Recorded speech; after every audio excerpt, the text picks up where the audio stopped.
Wait for people to come.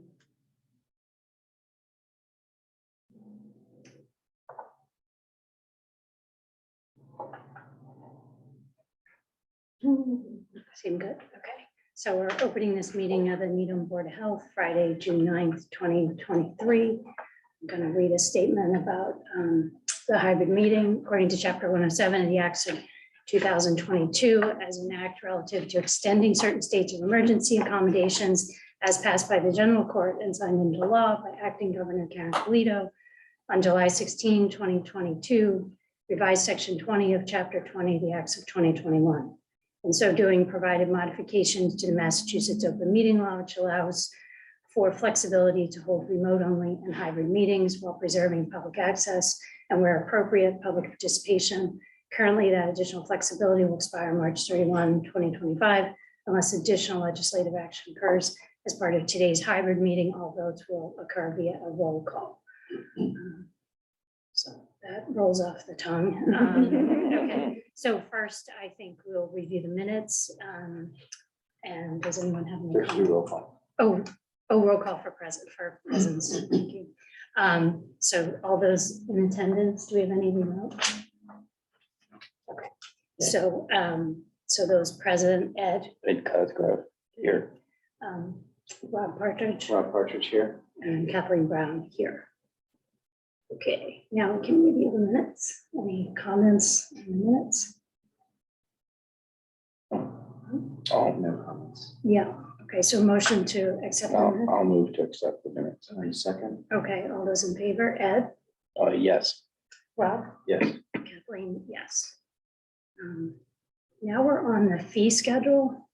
Yep, and there is room for discussion. Sai and Tara did some research. Yes, so Tara can't be here today, and so we gathered the fees for multiple other abutting towns, including like Brookline, Wellesley, Dedham, Natick, Newton, and Westwood. So I actually have, this isn't in your packets, but this is like Brookline's fee schedule, so I couldn't get it until after the packet was put out, so. I got extras as well, but this is like all of them. I think what was in your packet was just like the food establishment, but this is all the fees. So there's like multiple ways of like kind of like slicing and dicing everything because each town kind of does it differently. And some of them are more recent than others, and each town is obviously different. So we got to take all that as a grain of salt, I guess. So the way that I kind of viewed it was I broke it down by like how much are they charging for a plan review, how much are they charging for a retail store, food establishment, residential kitchens, catering licenses, that kind of thing. So I could go through that piece by piece if you guys want me to. I guess the highlights are that like Natick and Wellesley do charge a bit more than we do of what we're proposing and doing, and then the other towns are more in line with us. And Wellesley and Natick also updated their fees recently, like in the past year or so. The other towns are more like they updated their fees like 10 years ago, so they're very like old. So Does anyone have comments? So I do, and I was wondering, Sai, like just kind of looking at it, it is, you know, I know there's variability in there between how each town loads their permit fees and everything, but one thing that jumped out at me was the marijuana treatment center permit in Needham. So 2,500. So is that an annual? Is that there were a couple things that just seemed to be sort of higher here than in other towns, and I assume that reflects the cost that we bear to do a proper evaluation and permit. okay. But like I Needham believe was 2,500, and then Dedham was 900, Natick was 500. Yeah. But then I think in Natick it said annual, but in Needham it didn't say annual, so I wasn't sure if that was just the initial permit for us, and then the annual was less. So yeah, I believe it's an annual fee, but I haven't gotten involved with that yet. I think we just reached out to Sierra Naturals, and we're proposing to do an inspection, the annual inspection this next month or so. And I think that cycle is starting again. I think the renewal process is starting soon, so but I haven't been involved with that yet. It is an annual, aside from, the plan review, which would only happen if there's a significant change in operations or a physical modification to their facility. So it says, like plan review for treatment center, plan review for storage. Those are all one time unless they make major changes. The permit is. Yeah, I agree. So what I did was create a spreadsheet because I wanted to see all these side by side. So I was trying to match them up. I mean, I think we're higher than most other communities, it seems to me. I don't know, maybe restaurants is different, not Natick was higher than us, but we also seem to have a more complicated permit structure. I don't know what, like on the marijuana treatment center, certainly septic, we have like 9, a whole bunch of line item things, and not knowing how we implement those, it just seems complicated. Others had like one line, so I don't know what's different is one thing. So it's a little bit hard to compare apples to apples. The other thing is like tobacco, we're way higher than everyone else, right? Like we're 700 there, 250, 200 every other community. So, I mean, I assume we set these based on the amount of time we put into it and our staff and what they cost and stuff. And it may be that we have a more careful process for setting these fees than other communities. I don't know. So for tobacco, we do undercover compliance checks quarterly, which involve an undercover buyer, Right. a public health staff person, and a police officer. Okay. So if anything, I think we probably Right. undercharge, at least in terms of the total cost. Mhm. But I think it's worth discussing. I think one of the other potential challenges or complications is other communities don't necessarily cap their permits. Now, I don't know how you're supposed to reflect, like, because we have a cap on your permit is essentially more valuable. I don't think that's normally supposed to factor into how the costs of the permit are determined. It's supposed to be an accurate reflection of the approximate work effort, average. There are some that are, we know that there are some that are much more complicated and some that are always follow the rules, always get everything on time. I'm not wedded to anything in particular in our permit structure. If we want to, I guess I would suggest that if we do change now, I think we should change one or two things. And if we want to look at simplifying our structure or doing a new sort of cost review to try to say, we say it costs $250 for a plan review of a semi-public pool. How do we get to that number? Well, it takes, 2 hours of size time, an hour of TAR's time, and a share of the online permitting infrastructure. That's how we get to 250. Is that actually accurate? That's something we could try to tackle in your head. I think that would be a fairly long process for all of these. But if something like marijuana treatment permit seems too high, we could modify it just sort of on the fly now.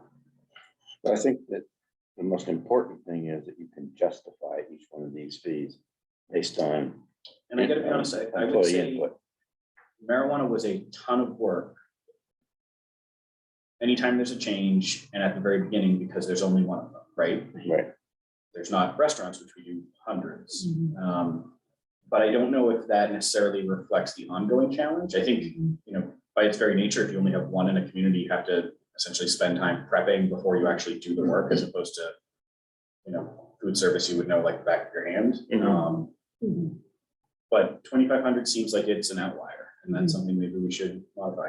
And Dedham, just as an example, had for a marijuana treatment center, 900 for the initial permitting and then 400 annual. And I certainly appreciate that the initial permit would be quite a lot of work. And may need to be 2,500, I'm not sure, as Ed said, I think that's a fee that we should be able to justify, but it should reflect the personnel costs and other things. Yeah. But maybe an annual should be less for the treatment center. I mean, that's hard to do on the fly. I don't know what makes sense. And we only have 3 of our board members, but you need a fee schedule approved today, correct? Or we need another meeting before July 1. Yeah, that's not gonna happen since we can't get 5 people here today. So So would the board be potentially interested in saying, for marijuana, something like, please add a category of initial permit at X amount and annual permit renewal at, so, 1,000 and 500 or 1,500 and 1,000 or something? Yeah, or we could just leave it at the COVID price right now and adjust it later. Is Sure. one suggestion. That's like Okay. half, I guess. I mean, I don't Sure. know if 500 is too cheap for the plan review, but I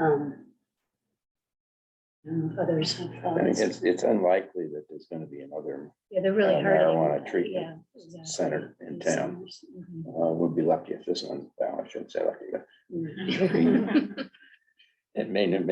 this one might not even last. Mhm. So at this point, if we make that the, I'll call it initial fee, it's almost academic. And all we need to do is institute an annual fee, Mhm. which I could see $1,250 or $1,500. I don't have any objections to that. The other board members are okay. You want me to make a motion to that effect?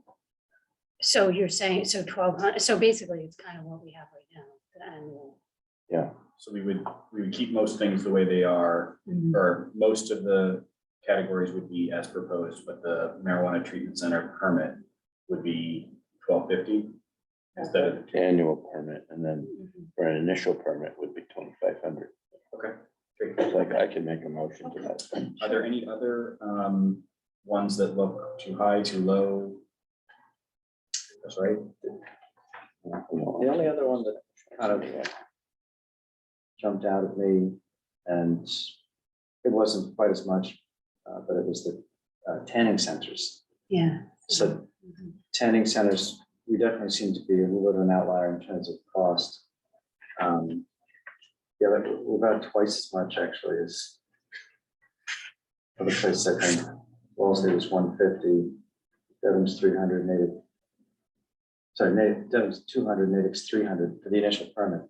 And then for each room fee for booth, we're 250, which is pretty high. Like Wellesley's 100, then each booth after that is 50, and then in Dedham it's 25 for each booth. So I thought that was an outlier. And I looked up to see, do we have it? I don't think we have any tanning centers in We do Needham. No, Oh, I'm okay. seeing license those and we haven't had one since I've worked here. Okay, yeah, no loss. So I guess it's something for discussion. Could just leave it the way it is. It doesn't affect anybody right now. Yeah. Could be part of the review. And at the same time, we're putting in sunscreen and all the. That's right, that's right. I have a bias. Quite frankly. all the public. In my opinion, tanning centers are problematic anyway. Oh, yeah. Yeah, and I think one of the things that we have to, it's a balancing act, right? We have to try to avoid setting a fee that is sort of almost punishing Right. acts that we don't think are the best in public health. Mhm. Because the fees by Mass General law are supposed to reflect the cost of doing the work, Mhm. not necessarily be a hardship to access the service, even if we don't think it's a great service. What would actually be involved in inspecting a new establishment, a new tanning establishment? Our regulations are pretty Be- strict comparative to other towns, which I think is partly what I was always told from Donna was why we don't have one. It's because it's pretty intense, the things you have to do, but I don't know that I've ever read it in detail, to be honest. We did revise them a few, like at the very beginning, maybe 2015, and one of the things we did was make it so that you have to be 21 to work in a tanning establishment, and basically you don't get any employee perks Mhm. as a disincentive for younger people to work in a tanning establishment and access the service frequently. Mhm. I mean, if you figure what an average hourly employees cost, salary and fringe benefits, what, $50, $40, somewhere Probably a little around bit there. more, but yes, But, so at $500, I mean, they have to spend 10 hours. and that's probably a lot. So maybe we would we keep new establishment at 500, but reduce the booth cost to 100? That's what I was thinking, because the new establishment, you're gonna be looking probably at each booth anyway, Mhm. as part of that cost, and maybe you wouldn't need to charge so much for the booth. I'm sorry. Well, that's the question I have. With the new establishment, okay, it's $500 for your overall inspection, but then for each booth you have, there's another $250. Or is that 500 inclusive of? I think the per booth is just the annual, right? Does that make sense? So initially, they'd probably be spending 500 plus however many booths. So let's say they have 3 booths, that'd be 750 on top of their 500. So they'd be Well, spending. that's what I'm Oh, asking. okay. Yeah, initially, yes. So they would pay for each booth Yeah. plus the 500. And then it's not entirely clear, but each That's booth pretty steep. would be part of the annual cost. So there, if they have 3, the annual cost right now would be 750 after the first year. I think that's pretty steep. I mean, I assume somebody would have to sit there and measure, you know, the radiation and Do we everything do else. that? We measure the UV off these things or? No, we just make sure it's clean. Yeah, that they're doing the appropriate protocols as far as hygiene. Look at their records and see what their maintenance is on the booths Yeah. and so on and so forth. Oh, okay. I haven't, like, I don't know what the regulations are here, but my old job, we would maybe inspect them once a year. And then when we permitted them, we would make sure that we get the spec sheets for like the tanning bed. Mm. And then, so we can make sure like that they're following those like guidelines for that tanning bed, while they're there. Mhm. That they have like proper eyewear present, like disposable ones, and then, if people bring in their own, they have to be sanitized and everything. The proper signage is up, saying like, certain things that aren't in regulations, I forget what they are exactly. And then warning signs are up about like the hazards of tanning beds, like those Mhm. signs are up, the proper That's font good. and like, Oh, that's good. Yeah, and like that's good. colors and whatever, and then, Mhm. there's a sign-in sheet for every single person that does use it. So all that stuff you need to check, the logbooks. So it's usually like an hour inspection once a year, Mhm. but like the initial permitting process can take longer. If the board is interested, we could, and I will have to do some research to figure out exactly how we do it in a thorough way, but we could do kind of a cost review for all of our permits over the course of the upcoming fiscal year. Yeah. With the goal of having this discussion again in April Mhm. and telling you, we think half of them are accurate and a quarter of them are too high and a quarter of them are too low or something. Yeah, Mhm. Yeah. I think that's fine. I think that's reasonable. Yeah. In the meantime, we could leave that one because there isn't a tanning. Yeah, it's not an issue. Anyway, I just have one quick semantic. Can we change biotechnology to biosafety so it matches our regulation? Sounds like a good idea. Yeah, and then that, I don't know what we ended up with in the regs. Do we have different cost structures for that or different? That's a good question. Because Natick seems to do $250 to $1,000 based on square footage. I think that's every year. Seems like they didn't talk about like initial registration. So, yeah, I don't know what we're planning on that, but we may need to revise that. But we could do that later. One other thing is animal permit. Is that literally every person has a dog in town? No, that's just for facilities. Yeah. Okay. That is different. So our biosafety fee shows registration and renewal fees are 500 Yeah. and modification to plans and reinspection fees are 250.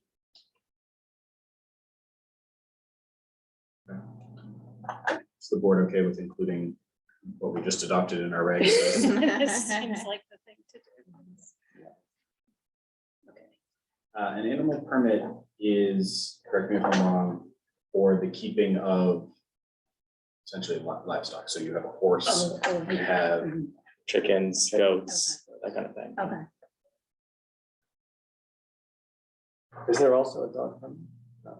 that's through the town clerk's Yeah, office. they were- Okay, there's license, a permit, but not right. for us. Okay, so I might be comparing apples to oranges between the two, one maybe the dog thing might be under the public health. There's also looking at these other fee schedules, you see some other issues, like I never felt like licenses for beekeepers. I mean, not like I want to license beekeepers right now, but just things that have come up that I didn't think of. Dumpster fee. One town had a methyl alcohol permit for $5. Oh, I didn't see that. That's, you know, Yeah. Well, does that mean a laboratory would have to have a permit and pay? for it? Presumably, if you, I mean, households would need. They use methanol all the time. Yeah. Yeah, It would be right. allowed, I guess, but if $5 permits. Yes. Yeah, yeah, what does that cover? Yeah. Okay, anyway. it's Well, kind of when I interesting. do my distillation, I have to make sure I don't have any. That's right. methyl alcohol in it. Yeah. Okay, so I guess we need a motion with the modifications that we suggested currently. So I have all the modifications you suggested currently, and I guess the question is just, would we do the tanning at 500 for the initial and 100 annual per bed as the change for now, and then since we will evaluate over the course of the year, but it's not a particularly urgent matter. Or maybe leave it at the COVID level, which is 125 for the. Okay. That we just wouldn't change that. Just the booth fee. Yeah, I also wanted to say something that like, most of our time is probably goes towards restaurants, so Mhm. like, the rest of them are like once a year kind of thing, where I spend maybe like 5 hours a year on them. Mhm. So like most of my actual, our man hours will go towards restaurants. And I noticed that Wellesley need to have their fees per year are like sometimes double than what we have. So like at the more than 250 like seats for a restaurant, like we're at 650, they're at 1350, right? And then even at the lower end, we're at 250, they're 350 and 475. So they're approximately double across the board. And they have like the most recent like updates of their fees. Everyone else is like 10 years behind on those. So Mhm. that's like something I wanted to just point out. Mhm. I kind of focus on that because the rest of them are like vary between the towns, but all towns have restaurants. So Mhm. Mhm. And a good reason for us to review this. Yeah. Next April, you know, what your time spent actually is. for Mhm. restaurants. I think that's a good idea. Because I think we need to, if somebody challenges it, we've got to be able to say, yes, we did an analysis, cost analysis, and this is why we came up with that fee. Yes. All right, so I'll make the motion that the Board of Health approve the revised fee schedule structure with the modifications discussed at today's meeting to go into effect starting July 1st, 2023.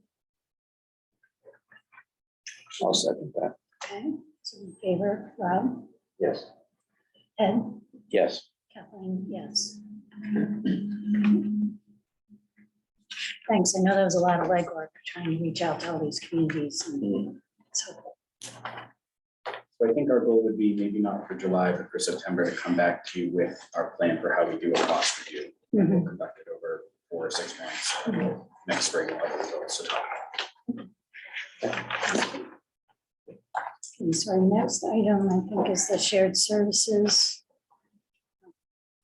Memorandum of understanding.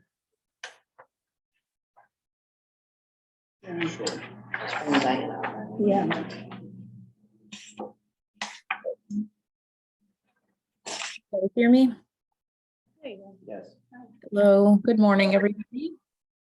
Again, once again, the disembodied voice in the room is just me, Diana.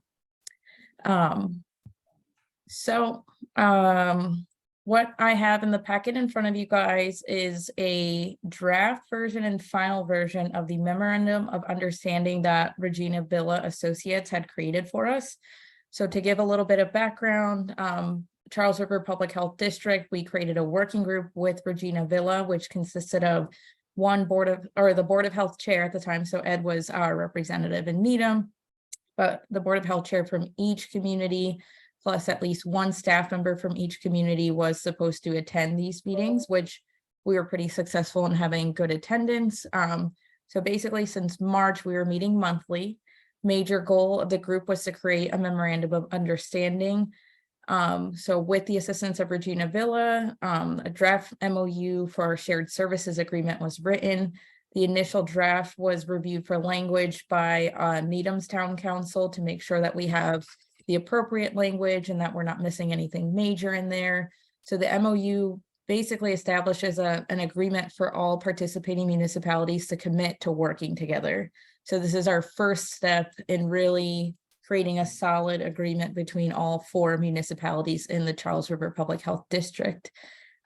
Moving forward, we plan to have a regional advisory committee. So basically the same as the working group. But the advisory committee, we're planning to meet at least once a quarter. And this is just to have a venue where we could all participate in discussions relating to policymaking, budgeting, and the effectiveness of the shared services arrangement. So we're constantly going to be reviewing how we're working together, different topics like we had been discussing a public health nurse, for example, in Dover and Sherburne, kind of seeing how that's going to work within our arrangement. So for today, the MOU needs to be signed by each municipality's town manager / town administrator and the Board of Health chair. So before the Board of Health chair can sign it, we need to have a vote that the Board of Health agrees with what's in the MOU. And then once that's signed and ready to go, once we have it signed by all the municipalities, this MOU is going to serve as the framework to create an intermunicipal agreement. So a little bit more, legalese, I guess, in that structure, more strict structure. The MOU is just a nice way to start the agreement. And the state is aware that we're working on that first, but the ultimate goal and a requirement of the Public Health Excellence Program is to have that IMA official, but this MOU is at least our starting point so that we have basic structure to continue working together. So I don't know if anyone has any questions on it. I found the MOU to be pretty straightforward. I didn't really get any comments from the other municipalities either, because this was given out maybe 2 weeks ago now, like right before Memorial Day. It was distributed for all the towns to read it, submit any comments, any questions, but I didn't get any feedback from anyone. So like I said, it's pretty straightforward and basic. Like it's just saying, hey, we're gonna meet and we're gonna work together moving forward. Diana, just to add, the board is also gonna choose a primary representative, which it kind of already did in Ed, and then an alternate representative who could attend the working group if Ed wasn't available. Yes, yep. And then we could also include a non-voting member, which typically could be like a staff member. So the health agent or a public health nurse, someone can attend just so that the information is distributed throughout the department as well. Does the alternate have to also be a Board of Health member, or could it be a designee? It does have to be a Board of Health member. Okay. And then I think that the agreement looks fine. I think it's representing what we're trying to achieve here. And I guess the other good thing is that it looks like this is a document that is going to help us build consensus with the other towns. Mm-hmm. And, one of the reasons why I think that'll happen is that we're going to have basically 4 voting members. So, in the case of a split, you would have a tie and there's no tiebreakers. So that would mean you'd have to go back to the drawing board and more consensus before moving forward, which I think is a good idea. My feeling from the meeting where this was actually the draft was presented to the other boards was basically pretty much that they were all agreement that there was, as it was then presented, a good document. Yes. And that they would just simply be going through the bureaucratic motions to get it signed in their towns and make their town councils happy and so on. And basically, I think it's been a very rewarding experience to be working with three other boards of health and seeing what their issues are. Like Dover is a very different town than Needham. So. I think it seems like everyone is going to support it, which is great. Sherburne has already had a Board of Health vote and their town administrator indicated he can sign. Medfield had a Board of Health vote on Monday, I believe, and I think their town administrator is going to review with the select board, but didn't seem to raise any red flags. I think the real question for us is, are they ready to actually start letting regional shared staff do work in all the communities? Because at some point, everyone can say they want to work together, but unless they actually let the work occur, then there's still a hurdle. I mean, there's going to be a trial period where, issues are going to arise because somebody from Needham came out and did a restaurant inspection in the one or two restaurants in Dover or something like that. Sure. more strict and. Yeah, and I think the hope is potentially that they can, Tara and now Sai, but previously, Ally, Diana, Ecom and others have worked for a long time on the FDA accreditation or FDA food standards program. And that's a lot of work that Needham has done. Given that the other communities are much smaller, have many fewer food service establishments, it would be relatively easy lift if they're willing to bring their inspectors and their processes up to the same level. Now, I don't know if that gets them excited, but having sort of a very standardized process that's in the same every time, that's up to the very highest level of sort of quality, seems like a pretty good thing. And it also seems like kind of low-hanging fruit. So I think it's trying to identify things like that make a lot of sense. We still have some restriction based on the state's priority for statutory requirements, right? I think all of us could agree we'd want additional staff to help with volunteer coordination in emergencies, but that's not a statutory requirement in Massachusetts. So we really focus at the beginning on those statutory requirements and then hopefully can broaden out into more of the foundational public health services. And then really start to address kind of social determinants of health eventually.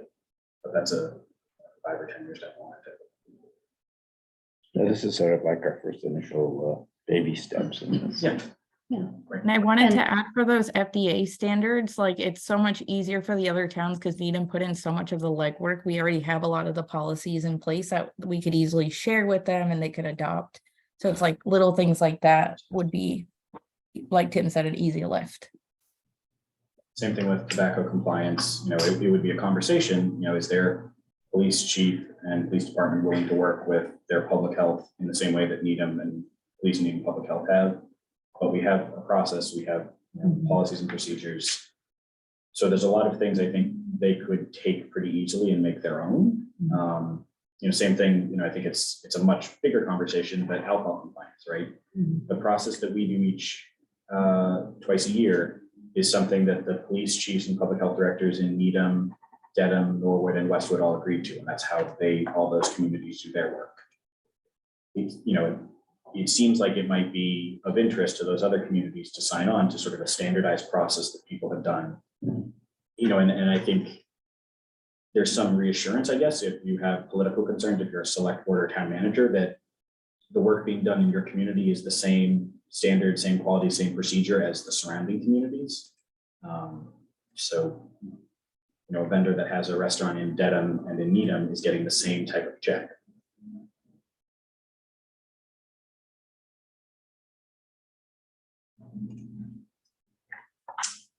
Okay, so any edits or any other comments or edits to the document? I don't think so. I don't have any. It's already gone through Chris Heath, right, or town council? Sorry, I didn't put this one in. Yeah. Sorry.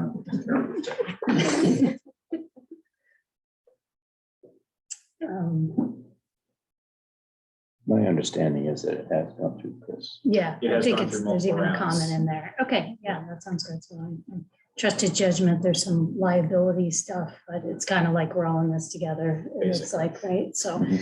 that's kind of the point, I think. So, The town manager has also reviewed, okay, and she basically sort of said, yes, I'm gonna sign this, but only after the board of health says it's okay. And I was like, "Kept the board of health in the loop. I don't think they're gonna say it's a problem, Yeah. but just procedurally, okay. she's not gonna endorse something the board of health isn't. Yeah, nurse. Okay, all right. So can I have so we need to vote on this today, I think. So So. we vote to approve the MOU and authorize the chair, Tejal, to sign, and then we would vote to assign a primary rep, which we sort of had already did with Ed, and an Okay. alternate rep. Okay, does you know, Tejal want that or? So I had talked to her briefly. I think she had concerns about her ability to make those meetings. Okay. The board can also, change the alternate rep at any time. Okay. So I think it, potentially, if you're willing, Kathleen, it might make more sense since your schedule seems to be a little bit more flexible. Yeah, semi-retired, yes. Yeah, no, that's fine. Yeah, I'm happy to do that. Mhm. Okay. Okay, so. I'm also happy to help. Okay, or if You you'd rather can't do do it, I'm fine, but, or as So backup is I fine would say too. as backup, just like in the next few months, I know I'm pretty busy, then after that. Okay. Okay. Sounds good. So the first motion needs to be to for the Board of Health, do you want me to just make the motion? Yeah, sure. To approve and sign the MOU with the Charles River Public Health Districts Working Group to serve as our framework for an intermunicipal agreement as required by the Public Health Excellence Program. Do you want a second? I'll second that. Okay, and we're voting in favor of this. Rob? Yes? Ed? Yes, Kathleen, yes. Motion To appoint to appoint a representative from the board. Primary and alternate, Okay. which again can change, but we had sort of already agreed that Ed was going to be the representative, and then the group, when it last met, decided there should be a primary and an alternate. So we need a number 2 for Ed. Okay, so I'll make the motion. Ed would be the primary representative and Kathleen the alternate representative. Okay. For this working group. okay, I'll second that. Okay, in favor? Yes. Ed? Yes. Okay, Kathleen, yes. It's It's done. Thank you, Diana. Thank you. And you'll get a doodle poll for me soon, so we could start scheduling that first meeting with the group together. Yeah, Okay, right. good. Perfect. Thank you. Thanks. Right, so the next thing, So the select board has asked for the Board of Health input, in addition to other boards and committees in town, as well as department heads, on the select board goals. In the past, the town manager has done this a little less formally. This time they're trying to do it more formally ask for input ahead of they had sort of, or historically, they've had 2 sort of half-day planning sessions where they work on their goals. You can see from their goal documents, a little different than our goal documents in the past, but they have a purpose, they have a sort of an overall goal, and they have, I don't know, criteria or key responsibilities underneath, and then they have the actual like initiatives or objectives. So I don't know if the board has particular items that they, want to incorporate or want to suggest that the select board incorporate. For example, one thing could be, develop town resources to support nutrition programs for seniors and other Needham residents of all ages. So that would, potentially encompass both maybe a traveling meals concern, but also a food service at the senior center option. The board could, and I don't know if the select board would put it in, but the board could push for the select board to recognize the importance of public health accreditation and provide resources to support it. When we do the budget process in the town, if you're asking for any new resources, you have to cite where, a board or committee has made this a priority. So having the ability to cite a Board of Health goal, having the ability to cite a select board goal, 2 boards have this as a goal. It is a nice way to sort of have a look and say why this is important, and that helps when we consider budget requests. I think the food service goal recommendation to include that in their goals for seniors is very important, given the tentative nature of our agreement with the BI for providing meals to traveling meals program. Yeah. Because it would appear that the option for continuing to provide those meals will rest on some renovations to the kitchen at the senior center. And that's not going to be cheap. And the select board is going to have to support that. So I think that's important that they are cognizant of the need for providing nutrition assistance to seniors in town, both traveling meals and meals provided at the senior center. Sure. For those who can make it there. So I thought a lot about this in the context of something we discussed at the end, the senior assessment. And, I would definitely support their initiative 3.7, which is evaluate the feasibility of last mile in-town transportation options. Because, and I, just thinking again about the elderly, and I was really struck by how hard it must be to age in place in Needham, because you may not be able to age in place in your big house. It looks like that's a problem, but there's nowhere for you to go. And, we'll talk about all the other things, but, certainly transport to be able to get to medical appointments and to be able to get to places where they can perhaps afford food that's not as expensive as is available in town for healthy eating. That would sort of play into this last mile. That's actually a good point. Maybe we could expand 3.7 a little bit. The senior center provides transportation for seniors who need it to get to and from the senior center. And also now they hired enough drivers. Hopefully they can keep them to provide routes around town at least once a week for seniors to go to supermarket, Trader Joe's, banks, pharmacies. And then they have, right now, we're relying on a grant, which provides for taxi service for doctors and hospital visits as far as in hospitals in town. But that's a grant. When the money runs out, taxi service goes away.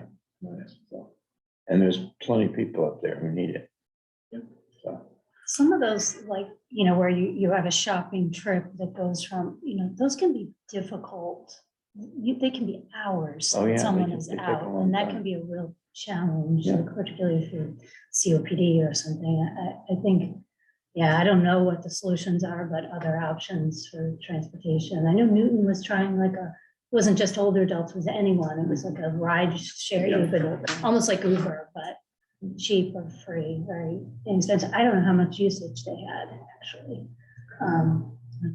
But it's, I do think, and it all ties into the walkability, bikeability of the city. I think the more we do it, it's got all kinds of health implications. So I think that's something that is like an important goal to me. I don't know where that fits in all of this, but I think starting to take over the streets a little bit more from cars is a good movement that we've had in town. So one other thing I have is, this section 4, health and social thriving. There's 11 initiatives under here. 8 are DEI related and none are health. Now, DEI is important, but, to have everything be that focus, I think, we need to think about other things. I don't know what, I'm not terribly creative. That's where you have maybe good ideas, but, I think social isolation, which we have a little bit on that, I think, in here, but, and just socialization, I think is really important post-pandemic, and all of that, it really contributes to healthy eating program, physical fitness, all that kind of stuff, I think is important. How we get them to include that in here, I don't know. Yet again, I can shoot holes in it, I can't provide the solutions. Right, but I think that's important to, I agree with that. I looked at that and I thought all the diversity, equity, inclusion stuff is great that they're doing, and we all support that from this board. I feel that certainly. But in terms of the health part, I think some support from the select board for mental health, because we're not just talking about seniors in isolation, but also, we have a lot of mental health issues in our younger populations. And all of this is, as we know, been magnified by the pandemic. I don't have any specifics to offer, but certainly thinking about initiatives from their board on that issue is important.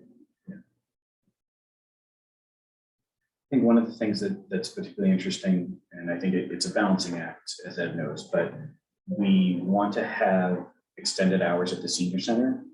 We want to have enough activities that is viable, because having one program or something doesn't really work.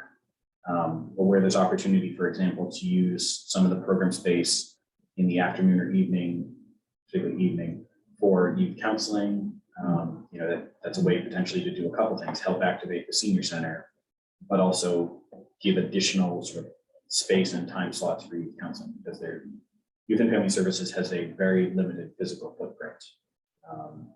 Town hall. On the lower level. Some people call it the basement of the dungeon. It's the lower level. That's what the cells used to be.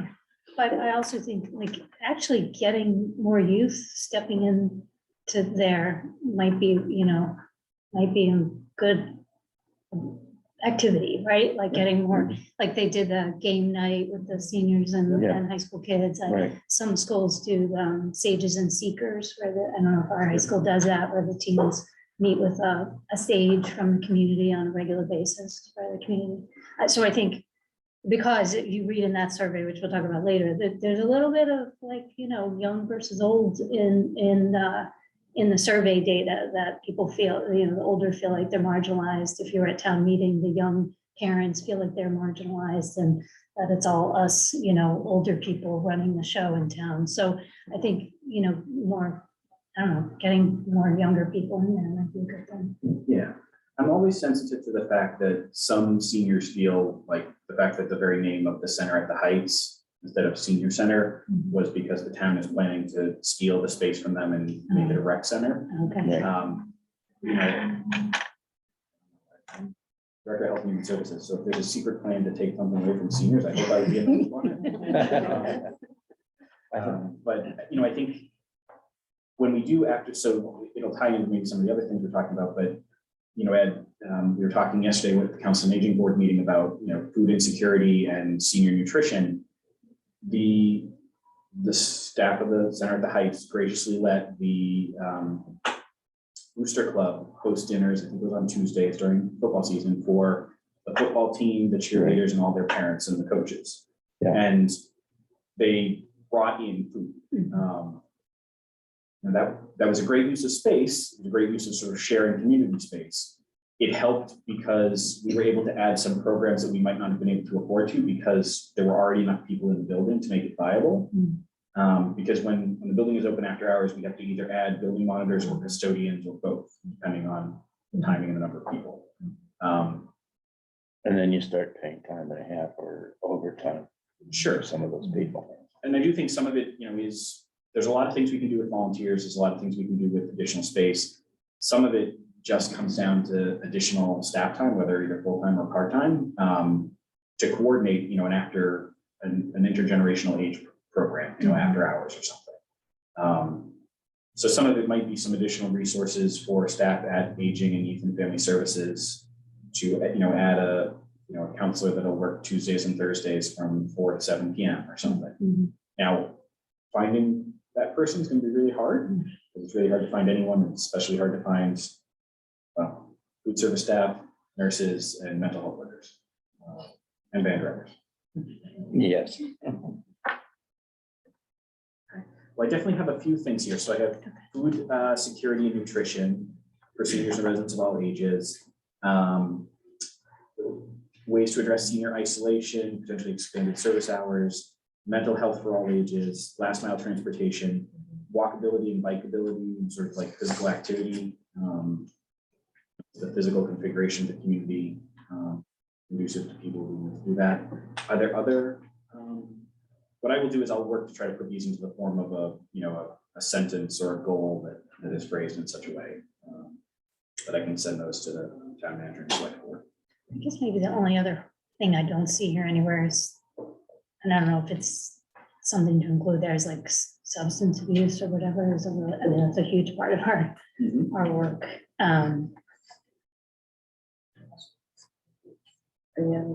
Yeah, both adult and kids, right? I mean, it's, We have all that opioid money coming that we have Yeah. to figure out how to use, so it'd be helpful to have. their oh, support yes, on right. that. have it in there, yeah, that's good. Right, and some of having this in a select board goal, it doesn't always mean that we need money for it. It might Correct. mean that we need It Just need their. need their support, more public attention, how to, raise something in the consciousness of the town. Right. It could be, this is a really important issue. If we have a community forum, we'd love for you to attend, just like board members.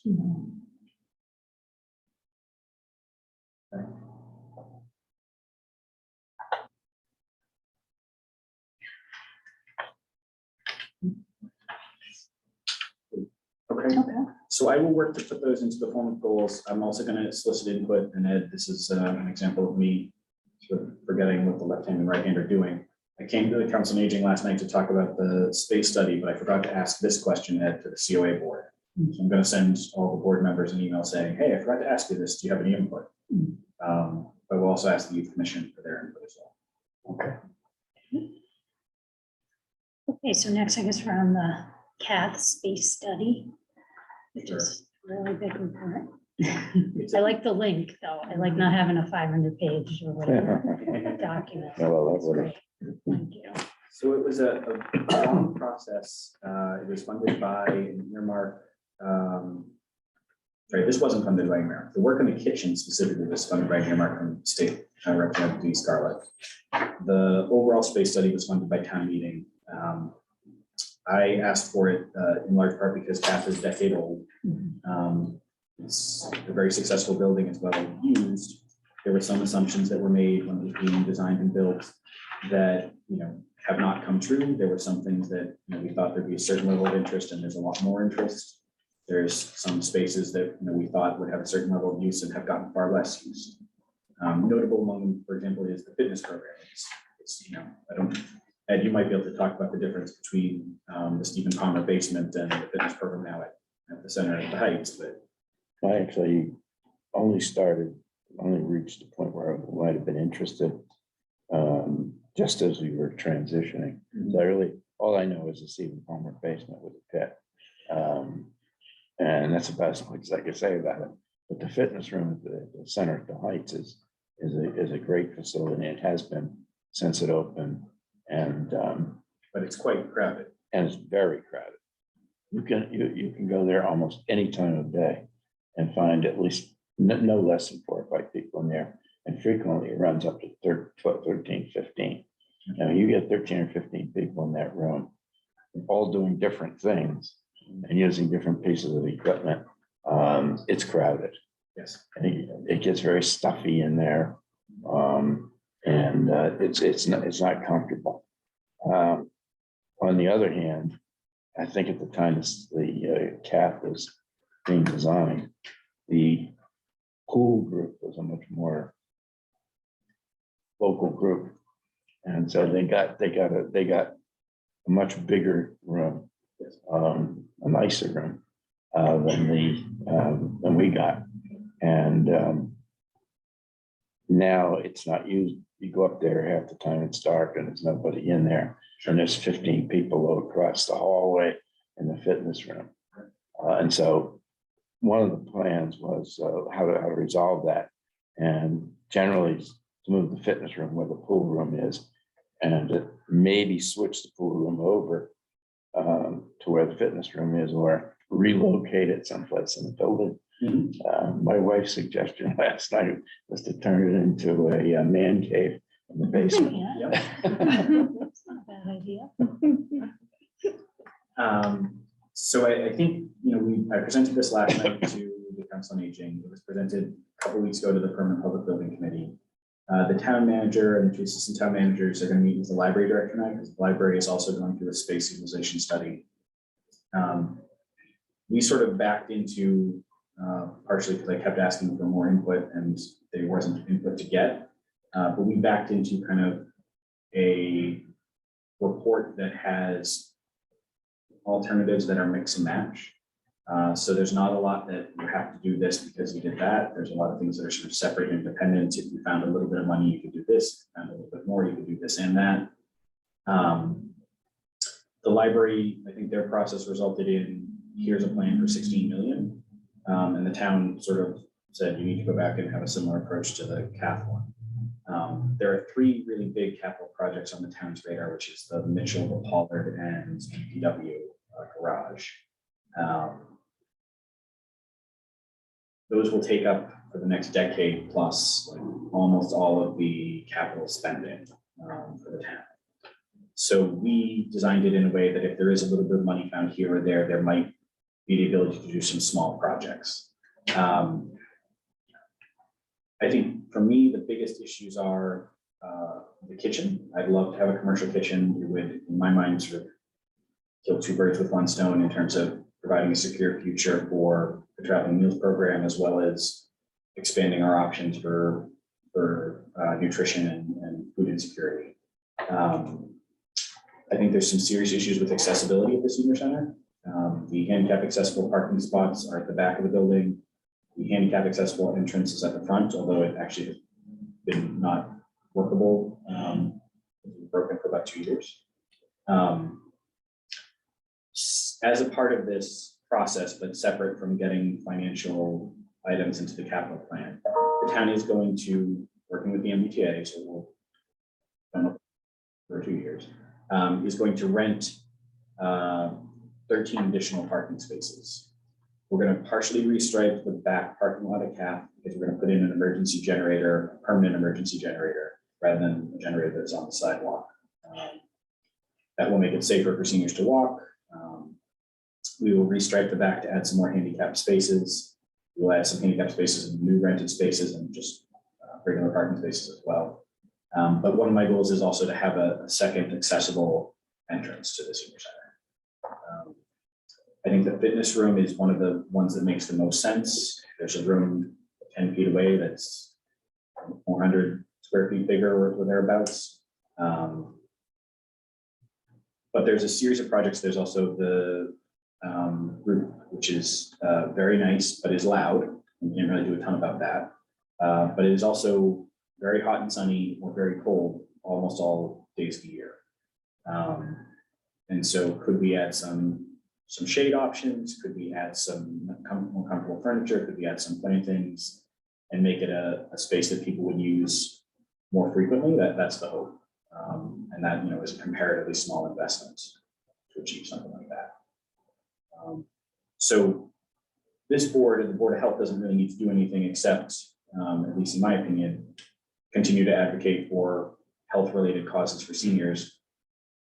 But specifically, if we do get a chance to advocate for money for a renovation of the kitchen, that would help address the sort of the long-term question marks about the traveling meals program. The town did work into its pilot agreement with BI or requirements. I forget if I told this board this, if I haven't, apologize. That the hospital would give us 2 years notice in writing if it needed us to vacate. So that at least secures the immediate future for the traveling meals program for July 1st on. We do think long-term it's still not viable at the hospital. The hospital still has more and more food service needs from its patient care spaces and its administrative spaces, and it doesn't have a bigger kitchen. So we sort of keep getting pushed further down the priority list. Nothing wrong with that, but we need a place that can reliably produce meals for homebound and disabled seniors. So I think when or if the opportunity comes, we want the board to help advocate for that as a priority for the town. The Council on Aging gave us input last night, and it was sort of along those lines: the kitchen, the fitness room, the deck. In that order. Yeah, and some comments or concerns about office spaces for staff. I think specifically in the context of more private office spaces for counseling staff, so more people can be seen. Right now, some of the counselors share an office space, so if one of them is going to see a client, the other one has to skedaddle for a while. It would be ideal if they had smaller individual private offices where they could go see clients. I think the counseling and the counseling needs have expanded up there in recent years, especially since COVID. Yes. And that's put a lot of pressure on too. Sure. Yeah. And it's a little confusing in this plan, like what are any of these items boxing out another one? So if you do the kitchen, what can't you do, kind of thing, right? That was a little bit hard to, I mean, I didn't. So there are some you know. things that make more sense to do together if you have it. And, you know, I think it partially will be a question of how much money is available. One of the concepts that's very common in senior centers now, and almost any senior center that's been built in the last 5 years had it, is a cafe lounge. They have less of sort of the multi-purpose room we have, which is sort of a lunchroom. And they have a much more sort of casual setting where seniors can eat. I think that's a really nice to have. It's not a need to have. You know, if the town manager tells me I've got 2 million, I would love to have a cafe lounge. But the kitchen space, the fitness room, the other thing I think it's an easy sell. We're sort of asking for two things. We're asking for reconfiguration of the existing space to more accurately meet the needs. We're also asking for money potentially to expand the permanent space. The only option to do that is the basement. We're not going to add a third floor onto the building. We looked at actually enclosing the deck, and it would be very expensive. And it would take away the only full outdoor space and would require a lot more parking. So I think that those are sort of the two things. We're looking for funding for a better use of our existing space and some more space. We're also looking for things like, right now, there's the computer lab. It is, as Dan last night said at the council meeting, it is incredibly well used for a 6-week period during open enrollment for health insurance and also sometimes during tax prep season. But you could very easily do what the schools do, and that is have, you know, laptops and potentially also monitors and keyboards on a cart. And you could wheel them in and set up 4 tables and stations in the corners of the room for 6 weeks, and then have that room be a flexible space that could be used for any number of other events the rest of the year. Right now we have, you know, very old fashioned 1990s, 2000s, like computer lab with 15 desktop units. So, you know, that's one of those examples where a fairly modest investment of money really would allow us to have a more flexible space that could be used in a different way. And just the kitchen, the commercial kitchen, I mean, we've exhausted other options. You spent a lot of time looking at that, like sort of outside of. As did Rebecca. I think the one option that potentially might have been on the table still was if we went on bended knee and begged and pleaded with North Hill. They might have been willing, you know, as a favor to do it. They, you know, no one was eager. It's hard to hire food service workers. It's expensive to buy groceries and getting more expensive. And we get a very good deal from the hospital. So there was no one, we did do a full request for procurement, sent it out, advertised it widely. That's right. The nature of the program is such that the ground round that existed isn't clamoring to do these meals. You're talking about low sodium meals. You're talking about meals for diabetic people. You're talking about liquid diets in some instances, right? It's designed really, the program is designed to be done by essentially a healthcare institution's food service staff to meet the needs of homebound and disabled folks. Again, you know, people said, well, why do you have to redo the kitchen? It's only 10 years old. But the point is, the philosophy for the use of the kitchen has totally changed. Originally, it was planned to be sort of a training demonstration kitchen for programs to teach seniors how to prepare meals for themselves. And so it's sort of set up as a teaching. That's why that big island's in the middle. And those kinds of programs, I guess they've sort of fallen by the wayside. Like 1 a quarter. Yeah. But in the same way that the whole room lab is- tied up. Right, the whole room is tied You up. can for set this that program. up temporarily. when Yes. you need to. And so the need is there to change it. And I was thinking last night after you were talking about, my first reaction was, what does the library need to change things for? It's all been done over. But then I'm thinking, no, wait a minute. Libraries have totally changed in the past 10 years. And that's just the problem they've got. You know, you don't need all those books in there anymore and all that stuff, You don't need as but you need a extensive lot of desks, space for people. but you need study to work. spaces, you need Right. small group working spaces for high school students. Yeah. Exactly. Yeah, Kim, the library director, I like him a lot. It's a very challenging thing to think about. You know, what is the needs of a library now and what are the needs of a library in 10 years? Because it has changed dramatically since the 2000s. And they'll change. Yes. Right. Look at all the state colleges in Vermont that are proposing to throw all the books away. Right. Well, you'll probably have a little AI guy reading the book to you. You Yeah. know, like Star Wars. Okay, so now we're on, all right, so that's helpful. Now we're on to what public health they're saying on this. So We had 13 graduates of our Matter of Balance classes, so they both did. We had 4 CPR classes that we conducted, that all well attended. For COVID vaccines, we had a pretty big interest in them at the beginning when we put out the announcement in news media and on social media, and it's kind of dwindled down. In the last 2 weeks, I think I've only done 2 vaccines. But then I think combined, Hannah and I did about 20, 25 since we put out the announcements, and it's been really helpful. People have been really appreciative that we've done it. DVAC put out 40 gift bags for Mother's Day. That was a huge success. They got donations from Bolanti Farms for little herbs, and they also put like little trinkets in the basket. They were really nice. Communicable diseases or status quo. Nothing too major there, except for there was one little cluster in one of the schools. Some students and some faculty tested positive. Nothing else has come out of that. I only got one phone call from the nurse. Sorry, for COVID. For COVID, Oh, yes, for okay. COVID.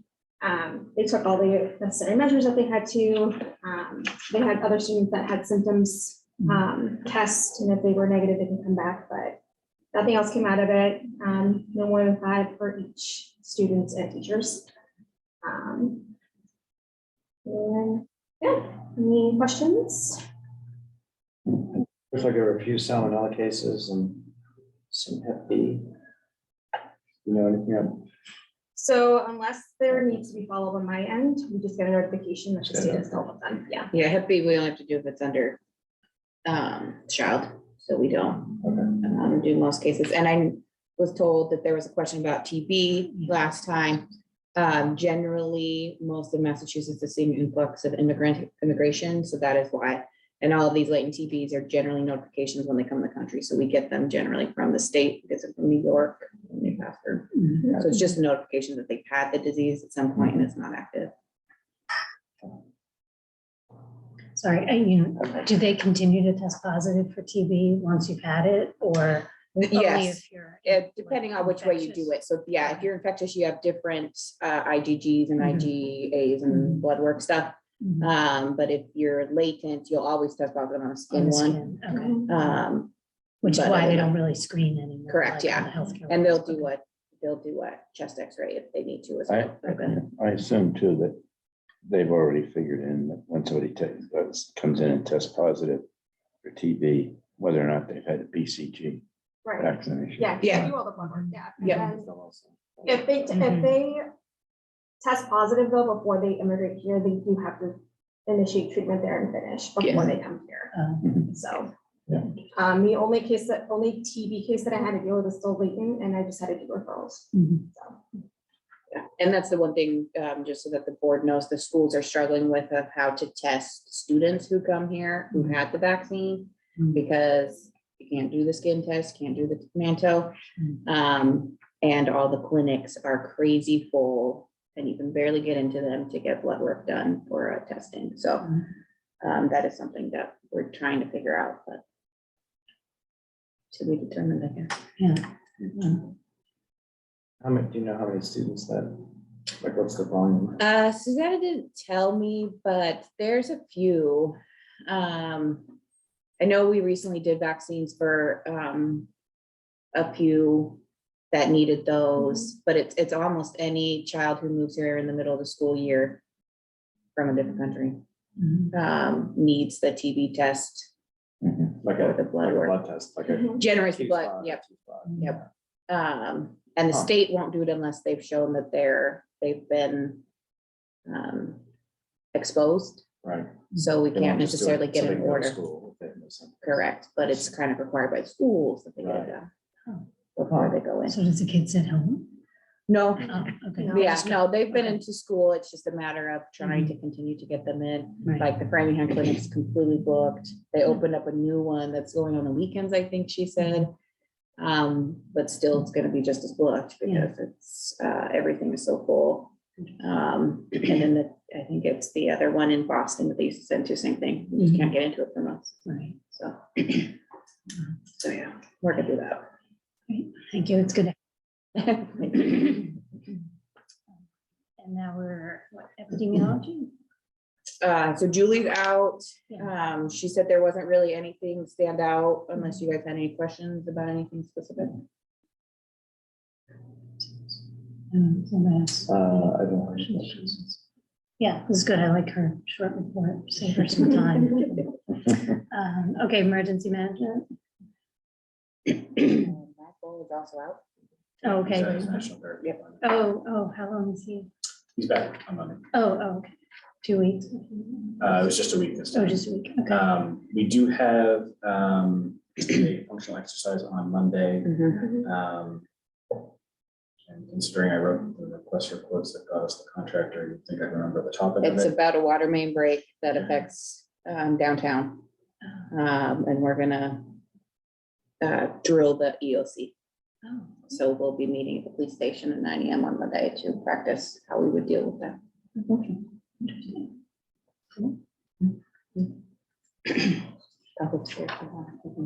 Oh, yeah, emergency, yeah, the other emergency.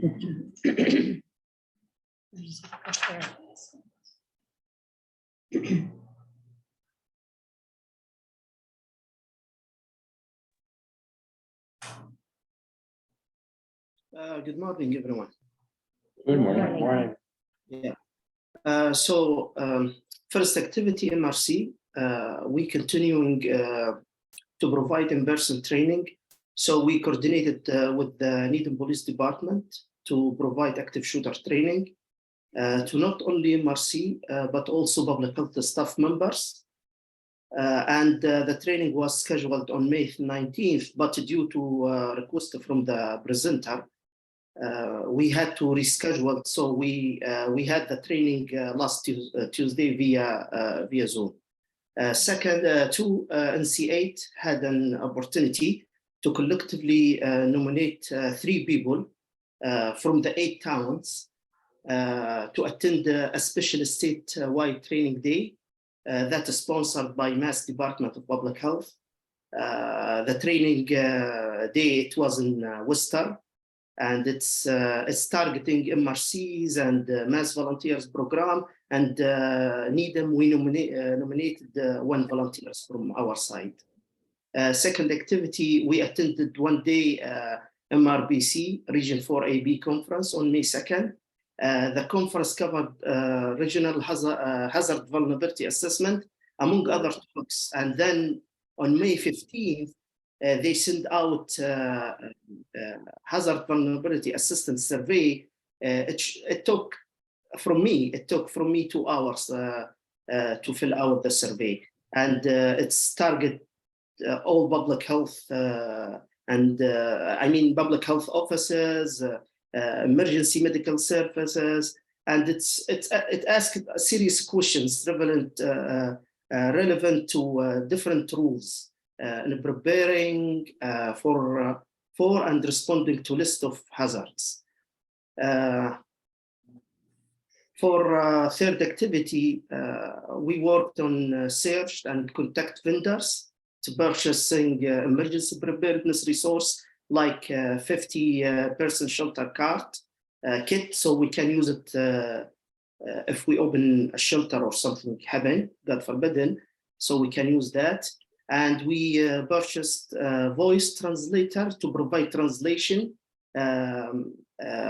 It's cover 82 languages, so we can use it during our clinics, shelters, at the nurse's office. So yeah, it's really useful tool. For fourth and fifth activities, we attended the exercise, active shooter exercise at Babson College, and the shelter planning meeting to provide our input on that. For last 2 activities, we continue working on reviewing and changing for domain standard 2.2 preparedness for and response to emergency documentation, and meet with Tiffany to provide updates, debrief, and discuss task progress and gaps. And yeah, that's from our side update.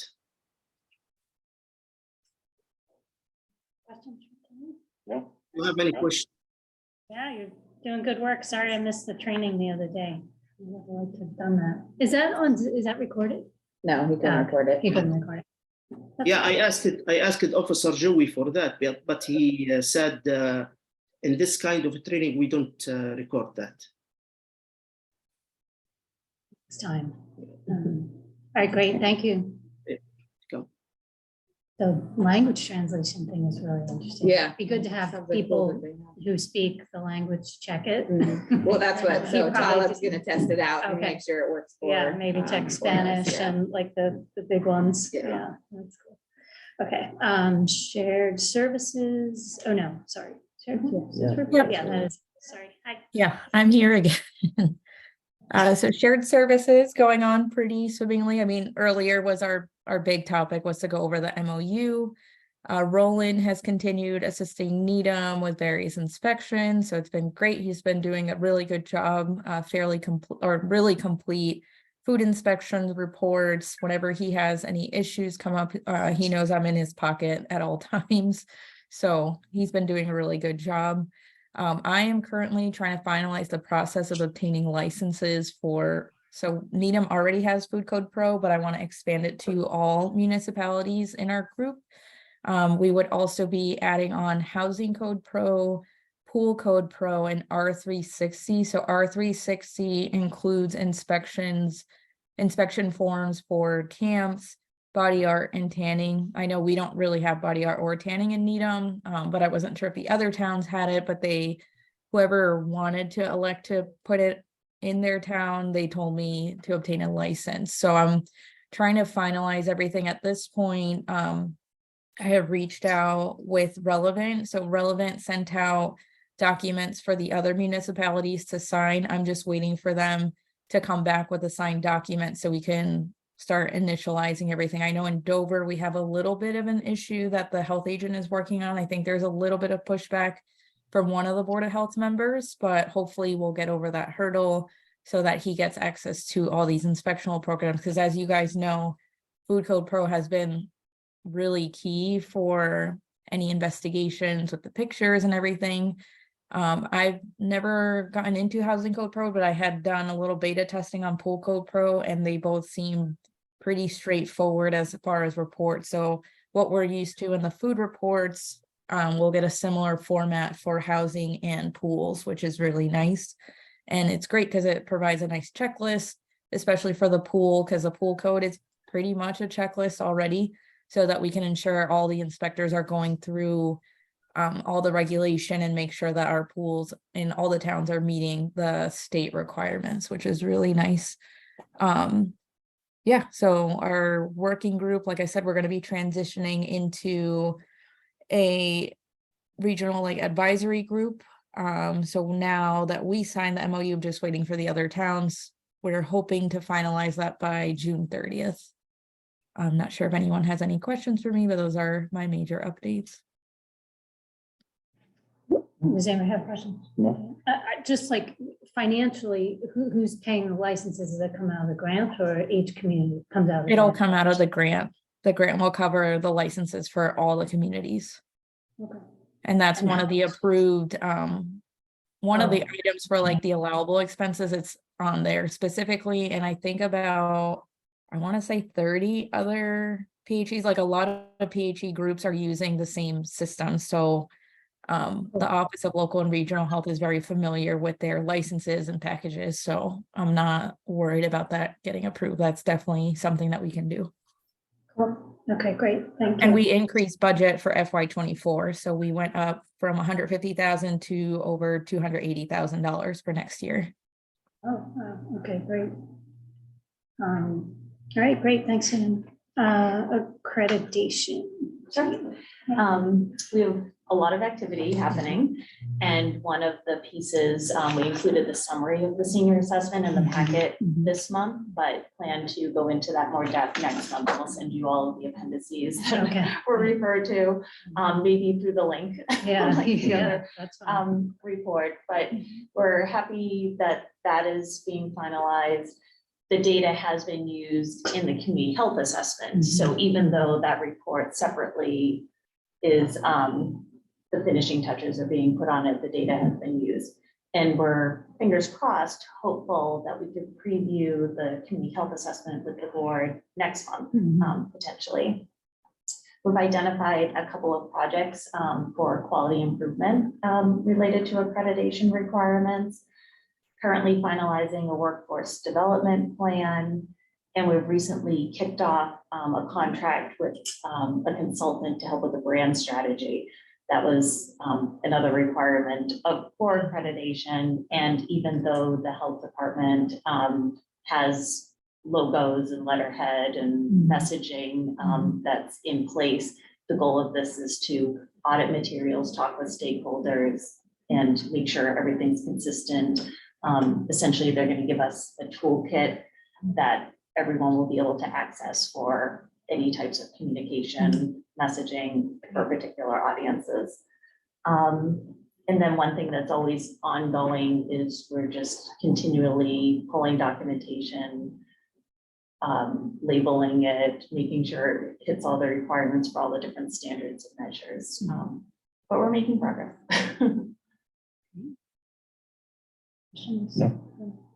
No question. So am I the only one that always has questions? I ask questions for a living. That's what I do. The synthetic turf policy, like what does it mean in terms of a policy? Like, what are we thinking about on that? That policy would include how often it's tested, how it gets tested, Okay. temperature regulations with regard to when Yeah. the temperature outside. Right, is a how the certain- sample, how the yes, testing is so done. how to ensure that Okay.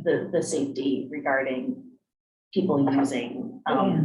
the actual fields Okay. and also the frequency of chemical testing. Yeah. Okay, because it's something we've talked about discontinuing when you keep showing nothing. So it's something to keep in the Yes, back of our yes. minds that, okay, that was me. So for current. Yeah, as of right now, yeah, Yes. we may cut it all out. Okay, Mhm. that's fine. Environmental health. Yeah, so that would be me, I guess. Yeah. There's gonna be a lot to this, I guess. It seems like it's a couple pages. I mean, you don't have to go through it all, just sort No, of like the yeah. highlights you want us to know Yeah, about so I is guess fine. the food safety excellence program, we're gonna start piloting that in like November. So that would be like, Mhm. I guess those regulations that were approved some time ago about like finding places that have repeat like priority and priority foundation violations that we're finding. Let's see.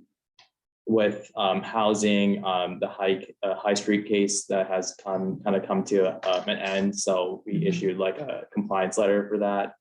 We had gone out there on May 11th with the building commissioner and some other parties and noticed the only outstanding thing was the window replacement that was completed. And then we sent out a compliance letter end of May. So hopefully that doesn't pop up again and that's kind of over with and behind us. Other things, let's see.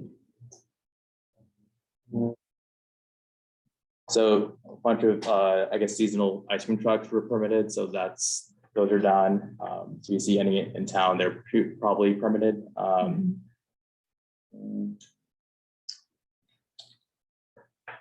Okay, the rice barn. So I met with the owner last month and still communication with him. So the two major issues that are left are that he needs to correct all the building concerns that are there, which he hasn't really started on. And that some of these older buildings, they don't really have mop sinks. So the way that a lot of the restaurants were disposing of mop water was into the toilets or into like their prep sinks, which aren't really the best, or into storm drains outside, which are all not like hygienic ways of disposing of that. So I'm having him put it in a mop sink before he reopens. And that's standard for any restaurant that's opening. Yeah. That would have to. Yeah, do so, that. yeah, so, yeah. Although it looked like there was a variance for another place that was gonna be preparing all their food off-site. Yeah, so that's a new place on Fourth Ave. That's specifically because they They're don't not prepare doing any food, food right. there. Yes, they're not preparing food there, and they're also doing warewashing off-site. It's more like catering it at a place that they also own in Quincy, I think, or Braintree, and then they're delivering all the meals. So I'm gonna have them. I don't think I need a variance, but I'm gonna have them prepare something in writing. So kind of like going through different contingency plans, like if things go wrong, like if their warewashing at their main site stops working. So I looked at their previous health inspection report for their commissary where they're doing all the warewashing, and their dishwasher was down over there. So like they're having issues with that over there. So how would they bring clean dishes to serve meals here? So I had issues with that. So I'll have them prepare and send us SOPs that are written that I'll review and improve. I think your point is, do they need a stop? Is that what you were worried about? Like, No, so I giving shouldn't use the word Oh, variance. oh, It's okay. just so Okay. that, Mop sink. yeah, So the mop sinks it for- wasn't gonna be required for the place that is doing all their. And that's There. because things are being prepped outside. Oh, so that's a different place. So that's Yeah, I that's understand. Tizen Company. I'm They just trying have, to be consistent. yeah, they have a Yeah. janitorial closet there, so they have Okay. a mop sink already present. Oh, they on have site. them. Yes. they do. Oh, okay. Oh, Yeah. all right. That's what we want to make. We want to make sure that we're not holding someone to a higher standard. than No, we're holding no, others yeah. to. That's all. Okay, great. Thank you. And then, so the farmer's market is upcoming this Sunday, so I think there's 10 vendors that are gonna be there. It's just a current list. This is a list that was approved in May, I believe. I think there's 10, 1, 2, 3, 4. Yeah, I think there's like a couple more that got added, so there's a total of 10 vendors that would require a permit from us, so we'll complete those inspections on Sunday. Let's see what else. We had a bunch of nuisance complaints I responded to last month. One of them was Petco. They have ongoing pest issues there. And I'm in communication with their, I guess, their environmental health first, like manager there. That's about that. It seems to be across the whole building. So it's not just the Petco, it's like the whole building, whole structure altogether. Yeah. All the seasonal pools permits have been issued. So I inspected all of those. I did, I guess, 5 last month and then another one early this month. So those are all, should be all able to open or are all already opened. So we had some septic review plans, which we did. And then this month we had quite a few, like when we did our food inspections, both Monica and I guess also Roland, we found that a lot of places had a lot of priority and primary foundation violations this month at least. But I think everything was corrected on site, or we kind of went over with them that everything was corrected at some point in the future. And I kind of educated them about those issues.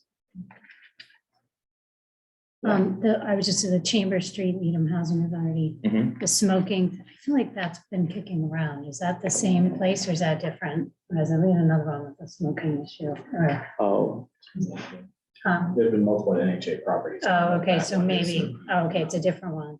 Yeah, that's a real, yeah, I wasn't involved with that. I think that was more Tara working on that. okay, okay.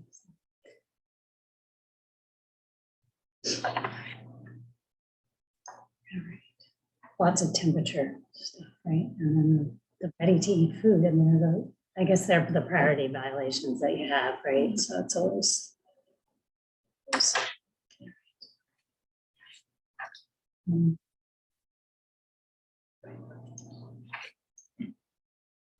So now we're on to substance use. I guess this is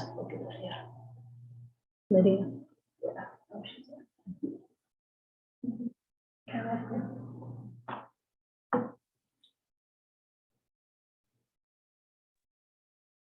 Hi, good morning. Good morning. Morning. Sorry it took me a minute to join. I think this is the first time I've joined remotely, but we had a couple exciting updates to share from May. I think I may have mentioned at our last meeting that we received our Mass Call 3 FY 24 and 25 contract packages during May. We fully executed and submitted those. So Mass Call 3 will be funded again for 2024 and 2025, $250,000 a year. We're really excited for that and looking forward to different programs and projects. We have also held our first 2 strategic planning meetings in May on the 16th and the 30th. The meeting on the 16th was in person and we had a really good turnout. Thank you, Kathleen, for being there and a lot of our staff was there as well. We have our final meeting this month, so we'll have some more updates after that process, and we'll be working on our action plan. And we may have also mentioned that we were working on a social media and movie theater ad campaign. The campaign went live last month and it's doing really well so far. We've been receiving feedback from the digital media advertising agency that we're working with on views and engagement with the page. They've made us a website, an Instagram, and a Facebook. And at the end of the campaign, we'll have specific stats to share on that, but we're running ads, promoting Sam Said Talk They Hear You materials, encouraging parents and other adults to talk to the kids in their life about alcohol and start talking early. And we have a similar ad running in Showcase Cinema's Legacy Place and Patriots Place through the end of the month. So hopefully we'll have some exciting updates to share at our next meeting. And I don't know if there's anything Carol wants to add, but I can also answer any questions about those. I don't think she'll come through. Yeah, that's okay. Yeah.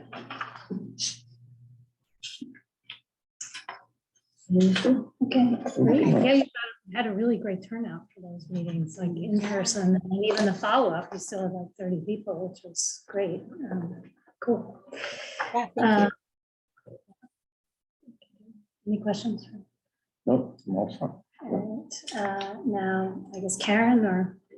Karen also can't be here today, so I'll do a quick update for you. So SPAN partnered with Needham High School Parent Teacher Council and their principal. They did a social host law meeting, pretty well attended, 55 people. They had 3 different speakers, and they also offered a hidden in plain sight, so parents could walk through and see what that is like.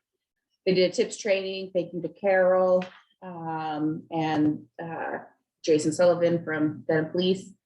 They had 25 staff from Needham licensees across 9 different businesses and 2 staff from Dedham across 2 different businesses. And then the Needham alcohol regulations, she wanted to point out a few notable changes. I believe she put a table in there, a link to the table anyway, in there at the bottom of her report. But penalties specific to violations of compliance check failures. The schedule of penalties is more stringent and no longer requires warnings. License suspensions are scheduled by increasing days from the 1st through the 4th violation.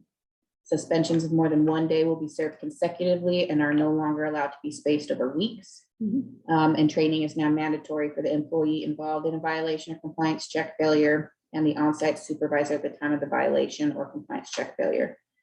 Such training must be completed before they can return to work. And both employees must attend the soonest in-person training hosted by the town or take an in-person training at another location at another time. Another one was amended hours of operation. So they allow off-premise licensees to now apply for hours of operation from 8 a.m. to 11 p.m. any day of the week and 8 a.m. to 11 p.m. the day before a holiday. Previously, the hours of operation were 9 a.m. to 10 p.m. Monday through Saturday, including legal holidays, and 12 to 6 on Sundays. Scanner use required for all licensees to now have to check under anyone that seems to be under the age of 40. The town's not prescribing a specific one or software, but is allowing each licensee to procure and implement a system that fits their needs. And then training requirements and reporting, all managers, assistants managers, bartenders, and in-person alcohol beverage servers, satisfactory to the select board within 30 days of employment, and once every 2 years, the training certificate must be provided to the town. All other employees must complete a town-approved training program within 30 days of employment or proof of training certificate at a town-approved course within the last 3 years. All such employees must complete a approved program once every 3 years. And the training certificate must be provided to the town. And a current employee training roster shall be provided to the town within 45 days of hiring a new employee subject to alcohol training. Those were the key highlights she wanted to put in there. With that. Not all employees have to do training, not that. It's just if you're involved. Correct. If you are serving alcohol, then you have to do a training. Mhm. Not all of them have to be in person, just the managers, assistant Okay. managers and bartenders.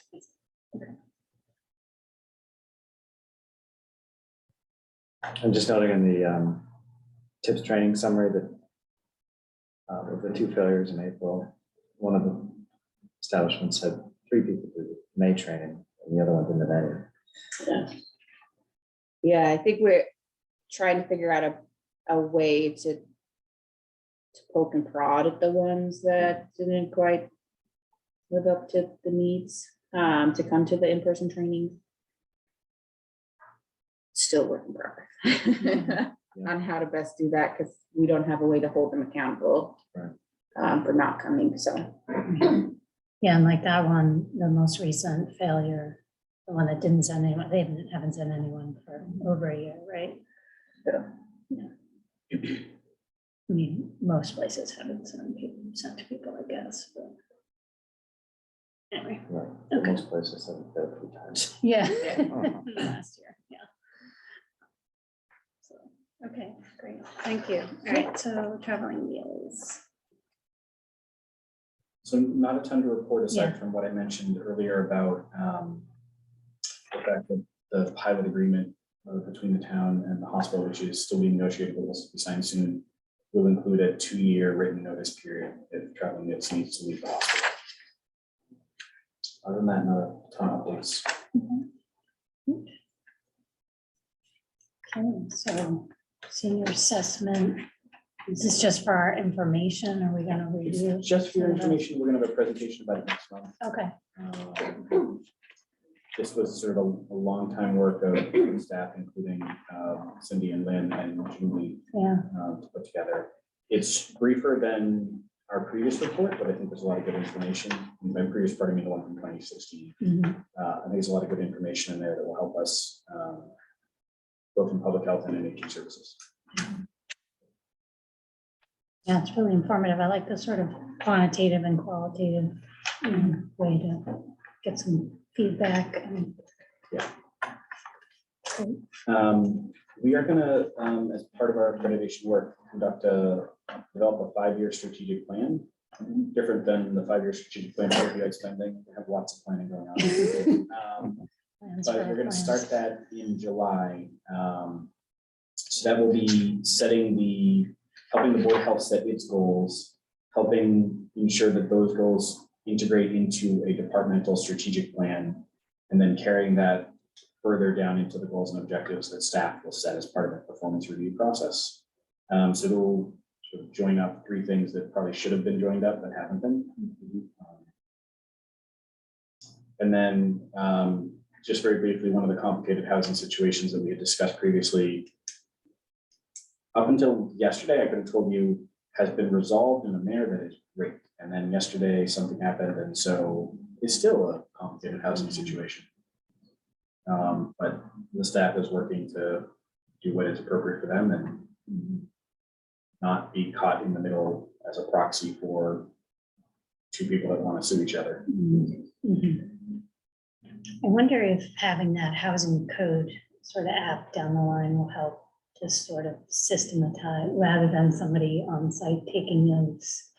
You know, you've got photos, you've got it all, I think it will help organize it, yes. Yeah. Not this case, but the next one down the line. I mean, one of the things I'm interested in eventually sort of turning our attention to is when we do have more data. Well, we have a lot of data from Food Code Pro, but from Housing Code and others, is trying to sort of assess what are the most frequently occurring violations and try to do some education for licensees or permit holders on those. So, you know, this is the most common housing code violation. Here's a 1-hour session and a pamphlet or flyer that we do for landlords on how to avoid XYZ issue or something. Right. I think that, We talked about that for restaurants too. Right. It's always food temperatures and, you know, raw foods and ready to eat storage. but taking the data from our enforcement and using it for ideally for education and prevention. Which Yeah. makes a lot of sense. That's the whole Yeah. point. Yeah, so the housing code did change like 2 weeks ago, Right. so it's a little bit different now. Mhm. I'm still like learning how to use it. I used it once for one of the housing cases last month, but it's like, I still have to refer back to the code constantly because it's like all the citation numbers have changed and they've added more details. It's like Right. a little bit longer now. And one other thing I forgot to mention was in regard to septic plans, one of the plans that we got, the applicants requesting a local upgrade approval.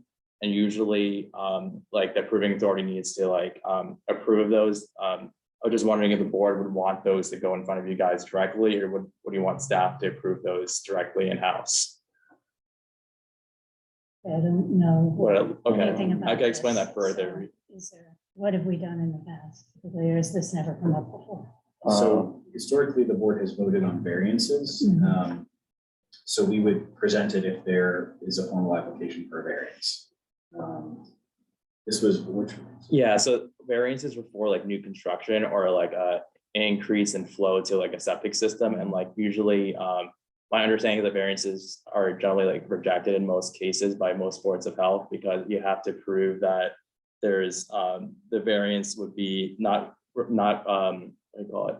Approving the variance as manifestly unjust. And that would mean that it would deprive the applicant substantially of all beneficial use of a lot. So, and that usually can never be approved in most cases. It's like 1 in a million that's ever done and really in the state for that. But this is in regards to local upgrade approval, which is for a repair or upgrade of a existing system where there's no increase in flow. So it's an existing home that is replacing their failed or they're voluntary upgrading their existing system. And that would, but they can't meet full compliance with Title V. So like the one that is in question, they are gonna have like 4 feet of fill on top of the septic system versus 3 feet, but they're gonna vent it. So it's like, to me, I would recommend doing it, but just in future reference, like the Board of Health I used to work for, they wanted every single LUA to go in front of them and they would approve them in the meetings. But they were more, they were aware of like all the Title V regulations. We used to be like engineers themselves, so they had like some in-depth knowledge about them. So it's like, we wanted every single LUA to come to you guys. We could do that, or I could approve them in-house. I just need to have that authority granted from you guys to me, and I could do So that. usually we bring them to the board. Okay. They're rare. I think it's. Very rare. Like, We yeah. had one last months month ago, ago, and and actually granted the variances. That is. We gave them a few inches or something. Yeah, this was, it Yeah. was like 6 inches. Yeah, it didn't matter. Yeah. Plus, we all know what people do, they make a bedroom that doesn't have a room, an office that doesn't have a closet. That's, Yeah. So, I think mostly, yeah, just keep it the way it's been, I guess. Yeah, that in that case, that was a new system. It wasn't an upgrade, but. Yeah. Yeah, so variances are different from LUAs. Yeah. So, yeah. Like all variances should go to you guys for sure. Yeah, We can talk more with Tara and figure Yeah, out and the see- best way to do it. because we're a slow process, so I hate to slow down some construction that's actually just gonna, Right. it's the only solution or whatever, so,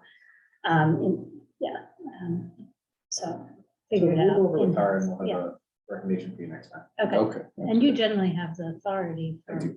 for this, so, I think that seems fine.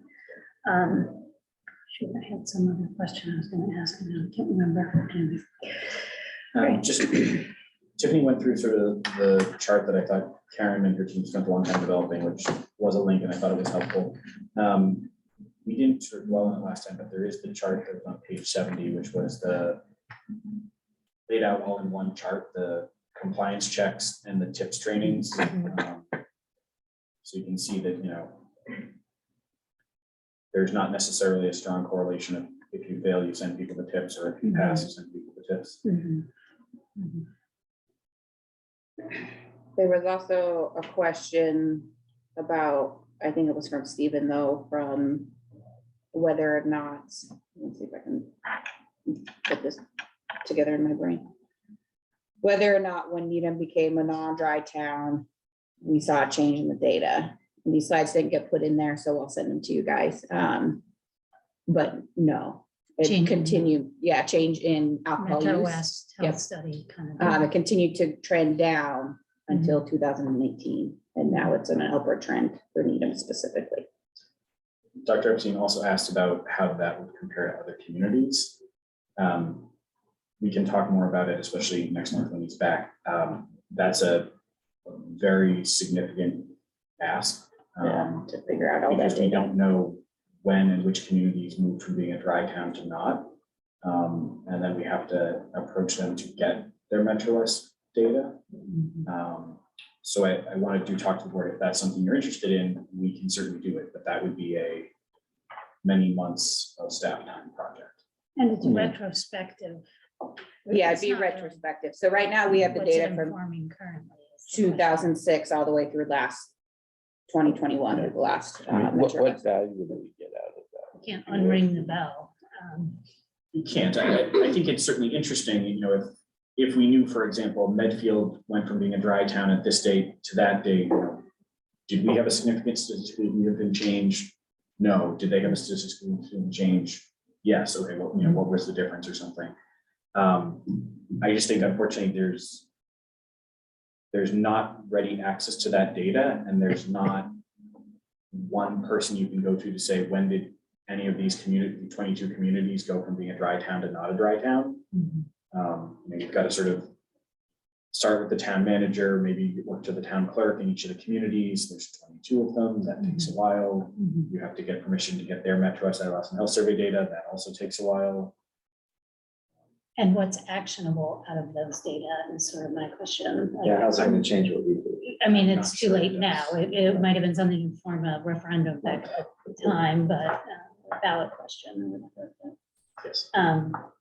Yeah, I mean, it's an interesting, question. I wonder if there's Well, also research out there. I think Is it there- had to do with the alcohol regulations, didn't it? And the the checks. more more Right. option for licenses, because they allowed more licenses on this one. Right. So I think that's where it came to.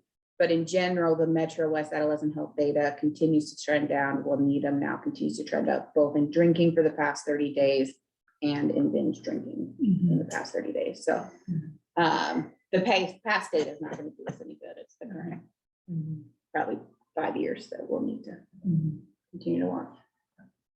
I mean, it would be nice to know it, but what's the value of it? Yeah, It would be nice to know. yeah. Yeah, how's it gonna change what we do today? Right. Question. There is not, unfortunately, someone like Cheryl Sabara or DJ Wilson who sort of has that encyclopedic knowledge of tobacco regulations and how it's changed at the local level for alcohol. There's not one source we can go to who can say Needham went from dry to wet in this state, and so did Southborough and Midfield and Natick, whatever. Mhm. That's really time consuming to figure out. Not impossible, but very time consuming. So we think we responded, and Tiffany can send the slides. We can include next month too. Data that's helpful from Needham that we had ready access to and we could analyze, but we don't have the larger data set. Okay, great. Yes, that is our agenda, unless there's anything else anybody wants to cover. Currently, the board has a meeting planned for July 14th. Historically, the board has usually had one meeting over the months of July and August, unless there's a need for another. I certainly think right now, I don't know if I think there's a need for another, although we could potentially do one, especially if it was remote only. I do think we're interested in the board and the strategic planning and goal setting, and I think that would certainly be helpful. We're going to take a full hour of the July meeting for that. So hopefully that will be sufficient to make some good progress on it. So we could make that a fully remote meeting? Whatever the board wants. So We could do that if we wanted, just, to make it doesn't matter to me. I know July people are, place, I think it's a Friday in July. It is. So, We'll certainly make it all remote. because we don't have anything to vote on, right? Like, per se, not right now. Nothing that's come up. Well, we can leave it in person for now, I guess, and then. Sure, and I can check in with Tejal and you maybe 2 weeks before and say, what do we think? And do we want to do it remote? Yeah, Okay. because do you shorten schedules on Fridays? Yeah, so Yeah, to the drive time all goes you in. can. Okay, so Dragon went in for half a day, but whatever, that's fine, okay. It'll be there all day. Exactly. We're excited to Right, come back, right. so not gonna lie. Okay, So I'm fine with it. okay. I just had a question, if there's been any movement on that house on Linden Street? Anybody know the one that's been abandoned for, Oh, I yeah. don't know, Oh, Years. I got some phone calls about that. Some of the neighbors they heard from the real estate agents that there's plans to demo it, I think. But I don't think any of the town departments have received a demo permit for it yet. So Okay. I told them like, until we receive that, don't worry about it. And they're worried about, they found like mold in there, I think. But there's probably like asbestos and lead as well. So the removal of asbestos, obviously during the demo, before the demo process happens. And then Right. like, while they're controlling for, if there is lead there, they'll control for the mold as well at the same time. But spraying it down and vacuum pumping, whatever. Yeah, okay. I just drive by it a couple of times a week on my way to the post office. so- Sure. Yeah, Oh, nothing happened there. yeah. Okay, so motion to close the meeting, I'll move it. Second, okay, favor? Yes. Ed, yes. yes. Kathleen, yes. All right, thanks Great. everyone, thanks for your Thank time. you. One way or another, we'll see.